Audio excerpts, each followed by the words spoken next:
दोस्तों नमस्कार। पिछले दिनों मैं मैक्लोडगंज गया था। वहाँ की कुछ एक फ़ोटोएँ, कुछ एक वीडियोज़ बना कर के मैं आपके लिए लेके आया हूँ। मैं आपको धर्मशाला, मैक्लोडगंज और मैक्लोडगंज के दर्शनीय स्थलों के बारे में, साथ ही आपको धर्मशाला में रुकना चाहिए या मैक्लोडगंज में रुकना चाहिए, किस वक्त जाना चाहिए, किस समय नहीं जाना चाहिए, कौन सा होटल बढ़िया है, कौन सा खाना बढ़िया है, सारी चीज़ों को मैं आपको तफ़सील से बताऊँगा। ये जो आप ट्रॉली देख रहे हो, ये धर्मशाला से मैक्लोडगंज के लिए आती है। अगर आप प्रकृति का नज़ारा लेना चाहते हो, तो ये बहुत शानदार ट्रॉली है। इससे आप आ भी सकते हो, जा भी सकते हो। एक व्यक्ति का किराया है, वो 450 रुपये है और पूरा प्रकृति का आनंद आपको मिलेगा। मुझे नहीं लगता कि आपको 450 रुपये हैं, वो ज़्यादा लगेंगे। आप वहाँ से पूरी घाटी देख सकते हैं, धर्मशाला देख सकते हैं, प्रकृति के नज़ारे आप ले सकते हैं। मैं थोड़ा आपको मैक्लोडगंज के बारे में बता देता हूँ कि ये कांगड़ा ज़िले में है और इसका नाम मैक्लोडगंज कैसे पड़ा, ये भी आपको थोड़ा जान लेना चाहिए कि 1849 में ब्रिटिश पंजाब के एक लेफ्टिनेंट गवर्नर जनरल थे।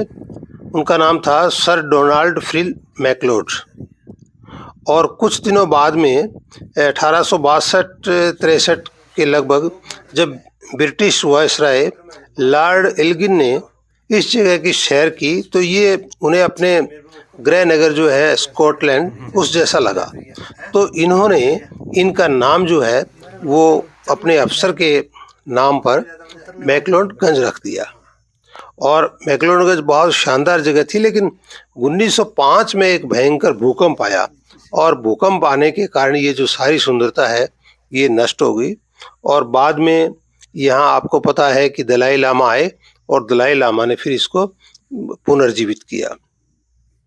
यहाँ के जो दर्शनीय स्थल हैं उनके बारे में मैं आपको बताऊंगा कि कहाँ कहाँ आपको जाना चाहिए।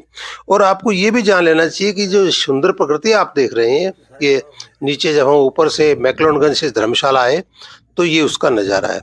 तो मैक्लोडगंज और धर्मशाला में आपको कम से कम 3-4 दिन का समय चाहिए। 3 दिन तो आप लेके ही आए, 2 दिन लेके आएंगे तो आपको भागम भाग रहेगी। अब रही बात रुकने की, कौन से वक्त में जाना चाहिए, वैसे तो देखिए आप जो है मार्च से जून के बीच में जा सकते हैं, जो सबसे बड़ा सीज़न है। और उसके बाद में आप सितंबर से नवंबर तक जा सकते हैं, ये भी एक सीज़न है। अब आपको रुकना कहाँ चाहिए, धर्मशाला रुकना चाहिए या फिर मैक्लोडगंज रुकना चाहिए? मैं आपको सलाह दूंगा कि आपको मैक्लोडगंज ही रुकना चाहिए, क्योंकि धर्मशाला से मैक्लोडगंज की दूरी वो 8-9 किलोमीटर है और लंबा है, हमेशा आना जाना होता नहीं है। धर्मशाला में 1-2 जगह ही देखने योग्य है, बाकी कोई बड़े दर्शनीय स्थल है नहीं। ज़्यादातर मैक्लोडगंज में है। दूसरी, मैक्लोडगंज की थोड़ी ऊंचाई पर है, हवा भी बहुत साफ है, प्रकृति बहुत शानदार है। और आपको ज़्यादा कुछ एक स्थान तो ऐसे हैं जहाँ आपको टैक्सी लेने की भी ज़रूरत नहीं है, आप पैदल जा सकते हैं। और मैक्लोडगंज में जो है वो एक तिब्बती संग्रहालय है, एक नामग्याल मठ है, जो भी जिसको मैं अलग से आपको दिखाऊंगा। और नदी का व्यू पॉइंट भी है, धर्मकोट है, डल झील है, धौलाधार की पर्वतमाला है, वो बहुत शानदार है। ये प्रदूषण मुक्त शहर है।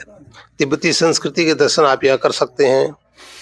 एक त्रिउंड ट्रैक है, अगर आपको ट्रैकिंग की शौक है तो आप यहाँ जा सकते हैं। एक करेरी झील भी है और दलाई लामा का मंदिर भी है और नदी पॉइंट भी है, व्यू पॉइंट भी है, वहाँ भी आप जा सकते हैं। तो इस चीज़ों का नज़ारा आप ले सकते हैं।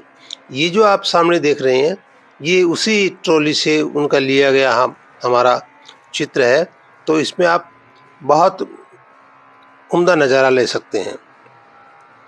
तो ये नज़ारा जो है, देखिए ये जो सामने का व्यू है वो हमने वहीं से आप देख सकते हैं, वहीं से लिया है।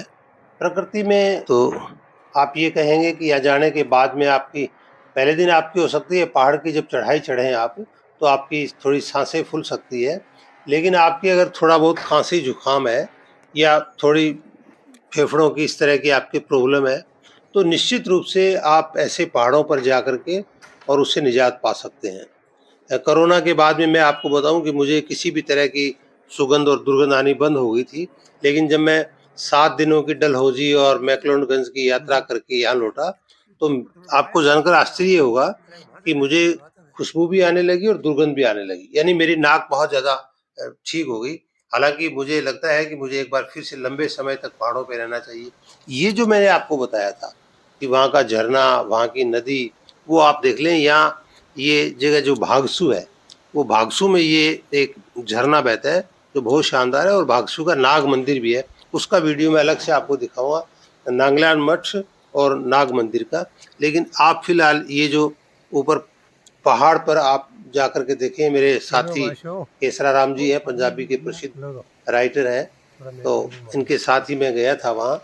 तो आप यहाँ का मैं आपको वो भी ऊपर जाकर के थोड़ा उसका व्यू दिखाता हूँ, थोड़ा समय लगेगा, लेकिन बहुत शानदार प्रकृति का नज़ारा जो है वो आप ऊपर देख रहे हैं, वो उस साइड में जो है।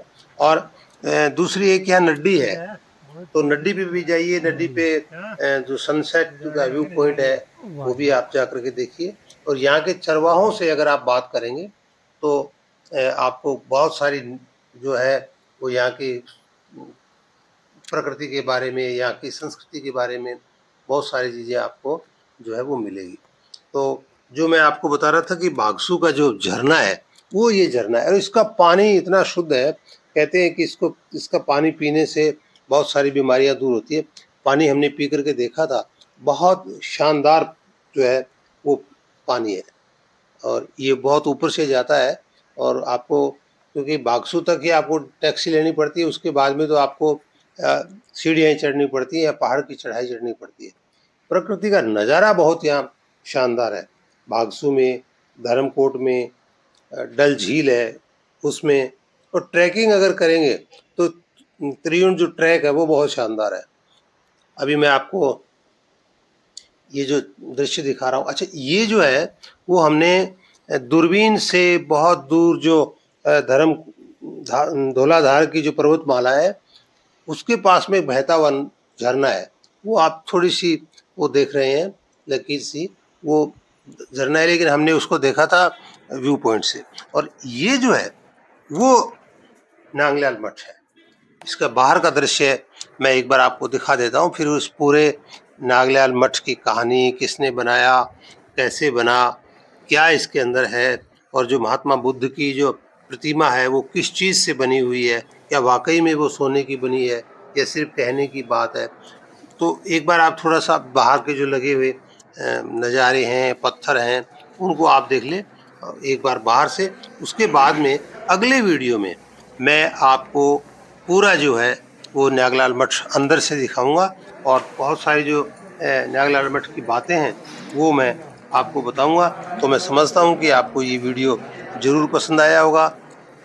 कहाँ रहना चाहिए वो मैंने आपको बता दिया कि आपको रहना मैक्लोडगंज में ही चाहिए, और इस वक्त में यानी नवंबर के वक्त में आपको 600 रुपये में डबल बेड का बहुत बेहतरीन कमरा मिल जाएगा।